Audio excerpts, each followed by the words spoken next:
داستان ایمان فروشوں کی قسط نمبر 254۔ وہ سنتری جو چیختا چلاتا آ رہا تھا باہر سے آنے والی گارڈ کے سیلاب میں گم ہو گیا۔ اس ہڑبونگ سے فائدہ اٹھاتے ہوئے فرار ہونے والے باہر نکل گئے۔ گھوڑے باہر کھڑے تھے۔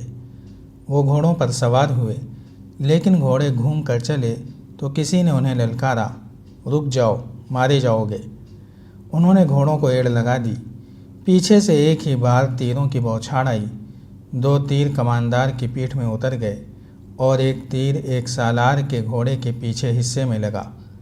کماندار نے جسم میں 2 تیر لے کر بھی اپنے آپ کو سنبھالے رکھا۔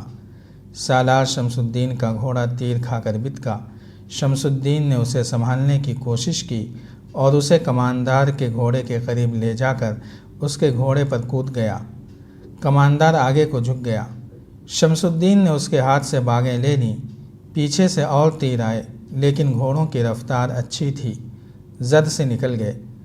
انہوں نے پیچھے دیکھا، قید خانہ دور رہ گیا تھا، لیکن 10-12 گھڑ سوار ان کے تعاقب میں گھوڑے دوڑا چکے تھے۔ آگے علاقہ کھلا تھا، آبادی دوسری طرف تھی۔ فرار ہونے والوں نے گھوڑوں کو انتہائی رفتار پر ڈال دیا۔ ان کے پاس ہتھیاروں کی کمی تھی۔ دونوں سالار نہتے تھے۔ کماندار شہید ہو رہا تھا۔ وہ مقابلہ کرنے کی حالت میں نہیں تھا۔ آگے چٹانیں اور ٹیلے آ گئے۔ ایک سالار نے کہا، بکھر جاؤ، اکیلے اکیلے ہو جاؤ۔ وہ منجھے ہوئے سوار تھے، تعاقب کرنے والے ابھی دور تھے۔ انہوں نے دیکھا کہ فرار ہونے والے ایک دوسرے سے دور دور ہو کر چٹانوں میں غائب ہو گئے ہیں۔ وہ سست پڑ گئے اور نکلنے والے نکل گئے۔ اس وقت حلب کے باہر تینوں مسلمانوں امراء کی جو کانفرنس منعقد ہوئی تھی برخاست ہوئی۔ انہوں نے سلطان پر حملے کا پلان بنا لیا تھا۔ زیادہ تر عقل صلیبی مشیروں کی استعمال کی گئی تھی۔ انہوں نے یہ بھی طے کیا تھا کہ تینوں فوجوں کی ترتیب کیا ہوگی۔ حملے کے لیے گمشتگین کی فوج کو آگے رکھنا تھا۔ اس کے پہلوؤں کی حفاظت کی ذمہ داری حلب کی فوج کی تھی، اور پہلے حملے کے بعد دوسرا حملہ جو سلطان صلاح الدین ایوبی کے جوابی حملے کو روکنے کے لیے کرنا تھا، سیف الدین کے سپرد کیا گیا تھا۔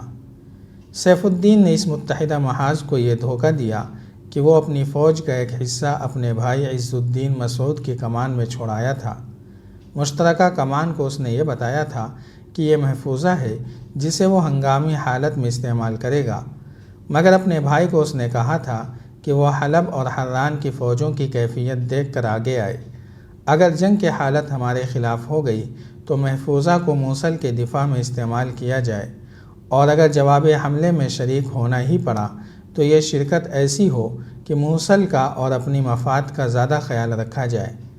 ماہ رمضان شروع ہو چکا تھا۔ ان تینوں فوجوں میں اعلان کر دیا گیا تھا کہ جنگ کے دوران روزے کی کوئی پابندی نہیں۔ 3-4 روز بعد تینوں افواج اپنے اپنے شہر سے کوچ کر گئیں۔ انہیں قرون حماد کے قریب آ کر اکٹھے ہونا اور حملے کی ترتیب میں آنا تھا۔ اس کوچ سے 2 روز پہلے سلطان صلاح الدین ایوبی اپنی مورچہ بندی دیکھ رہا تھا، جب اسے اطلاع ملی کہ حران سے 2 سالار مفرور ہو کر آئے ہیں اور ان کے ساتھ ایک لاش ہے۔ سلطان صلاح الدین ایوبی نے گھوڑے کو ایڑ لگا دی۔ وہاں جا کر وہ گھوڑے سے کود کر اترا اور دونوں سالاروں کو گلے لگایا، پھر دونوں سپاہیوں سے گلے ملا۔ یہ دونوں اس کے نامور چھاپا مار جاسوس تھے۔ کماندار بھی اس کا جاسوس تھا اور ایک عرصے سے گمشتگین کی فوج میں تھا۔ سلطان صلاح الدین ایوبی نے لاش کے گالوں کا بوسہ لیا اور حکم دیا کہ لاش دمشق بھیج دی جائے اور شہیدوں کے قبرستان میں دفن کی جائے۔ آپ یہاں بیٹھے کیا سوچ رہے ہیں؟ سالار شمس الدین نے اپنی بپتا سنانے سے پہلے جنگی باتیں شروع کر دیں۔ میں کمک کا انتظار کر رہا ہوں۔ سلطان ایوبی نے کہا کہ گزشتہ رات اطلاع ملی ہے کہ کمک آج رات پہنچ جائے گی۔ اسے قاہرہ سے آنا تھا، اس لیے اتنے دن لگ گئے ہیں۔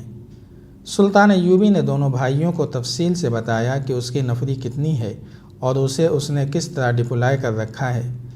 اس وقت سلطان صلاح الدین ایوبی نے اپنے تمام دستوں کے کمانڈروں کو بلایا اور شمس الدین اور شاد بخت سے ملایا۔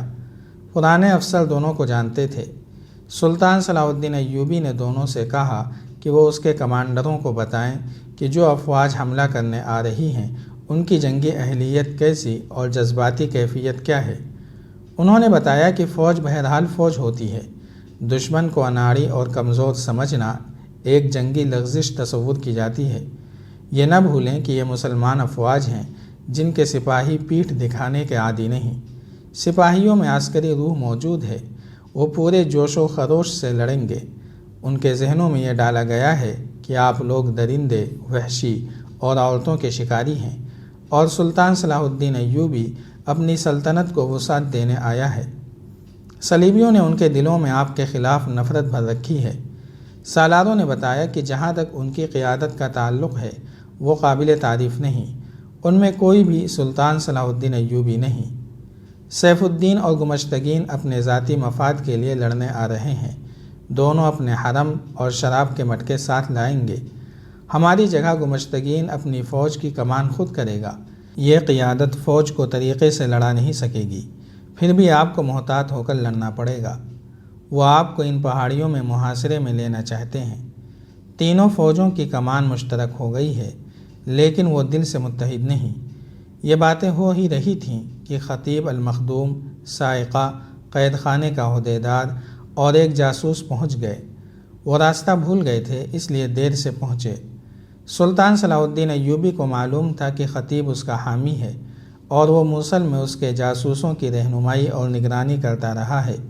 سلطان صلاح الدین ایوبی نے اسے بھی اجلاس میں شامل کر لیا اور اس سے کہا کہ وہ موصل کی فوج کے متعلق کچھ بتائے۔ وہ امیر اپنی فوج کو کس طرح لڑائے گا جو شراب اور عورت کا رسیہ ہو اور قرآن سے فال نکال کر فیصلے کرتا ہو؟ خطیب نے کہا، جس کے سینے میں ایمان ہی نہیں وہ میدان جنگ میں زیادہ دیر نہیں ٹھہر سکتا۔ اس نے مجھ سے کہا کہ میں قرآن سے فال نکال کر بتاؤں کہ سلطان صلاح الدین ایوبی کے خلاف جنگ میں اسے فتح ہوگی یا شکست۔ میں نے اسے بتایا کہ چونکہ اس کا یہ اقدام قرآنی احکام کے خلاف ہے اس لیے اسے شکست ہوگی۔ اس نے مجھے قید میں ڈال دیا۔ وہ قرآن کو جادو کی کتاب سمجھتا ہے۔ میں آپ کو قرآن کی کرامات سناتا ہوں۔ میرا فرار قرآن کی بدولت ممکن ہوا۔ سیف الدین نے میری بیٹی کو اغوا کرنے کی کوشش کی، لیکن میری بیٹی بال بال بچ گئی۔ میں آپ سب کو یہ مژدہ سناتا ہوں کہ اگر آپ قرآنی احکام کے پابند رہے اور جنگ کو قومی اور مذہبی سطح پر رہنے دیا تو فتح آپ کی ہوگی۔ یہ جنگ کا مذہبی پہلو ہے۔ فنی پہلو کے متعلق میں یہ مشورہ دوں گا کہ چھاپہ ماروں کو زیادہ استعمال کریں۔ آپ کا تو طریقہ ہی یہی ہے، لیکن ان مسلمان بھائیوں کے خلاف یہ طریقہ زیادہ استعمال کریں، انہیں راتوں کو بھی چین نہ لینے دیں۔ خطیب کو جس عہدیدار نے فرار کرایا تھا وہ بھی ساتھ تھا۔ اس کی درخواست پر اسے فوج میں شامل کر لیا گیا اور خطیب کو اس کی بیٹی سائقہ کے ساتھ دمشق بھیج دیا گیا۔ سالار شمس الدین اور سالار شادبخت کو سلطان صلاح الدین ایوبی نے اپنے ساتھ رکھا۔ حلب، حران اور موصل کی افواج کوچ کرتی آ رہی تھیں۔ ادھر سلطان صلاح الدین ایوبی کے لیے مصر سے جو کمک آ رہی تھی وہ قریب آ گئی تھی۔ تاریخ یہ دیکھ رہی تھی کہ سلطان ایوبی تک دشمن کی فوج پہلے پہنچتی ہے یا کمک۔ وہ بہت پریشان تھا، وہ محاصرے سے ڈرتا تھا۔ کمک کے بغیر محاصرہ توڑنا آسان نہیں تھا۔ اس نے دماغی قوت کا آخری ذرہ بھی اس مسئلے پر صرف کر ڈالا کہ وہ محاصرے میں آ گیا تو اتنی تھوڑی سی نفری سے محاصرہ کس طرح توڑے گا۔ وہ اس قدر پریشان ہو گیا کہ اس نے اپنی اعلیٰ کمان کے سالاروں سے بھی اس کا اظہار کر دیا۔ اس نے کہا، چھاپہ مار دستوں کو مکمل طور پر اپنے قابو میں اور اپنی نظر میں رکھنا۔ کمک کا کچھ پتہ نہیں، محاصرے کا خطرہ ہے۔ محاصرہ صرف چھاپہ مار ہی توڑ سکیں گے۔ اللہ کو جو منظور ہوگا وہ ہو کر رہے گا۔ ایک سالار نے کہا، یہ قلعہ تو نہیں جس میں محصور ہو کر ہم لڑ نہیں سکیں گے۔ ان چٹانوں پر ہم گھوم پھر کر لڑیں گے۔ اس رات بھی وہ اچھی طرح سو نہ سکا۔ اس کے خیمے میں قندیل جلتی رہی۔ اس نے میدان جنگ اور اس علاقے کا جو نقشہ بنایا تھا اس کو دیکھتا اور اس پر نشان لگاتا رہا۔ اگر اسے کوئی غیر فوجی دیکھتا تو یہی کہتا کہ وہ شطرنج کھیلنے کی مشق کر رہا ہے۔ سحری کھانے کے لیے جب نقارے بجے اور اس کی فوج جاگ اٹھی تو اس کی بھی آنکھ کھلی۔ اسے دو خبریں اکٹھی ملی، ایک یہ کہ کمک پہنچ گئی ہے اور دوسری یہ کہ دشمن کی افواج 8 کوس تک آ گئی ہے اور شاید کل ہمارے سر پر آ جائے گی۔ جاری ہے۔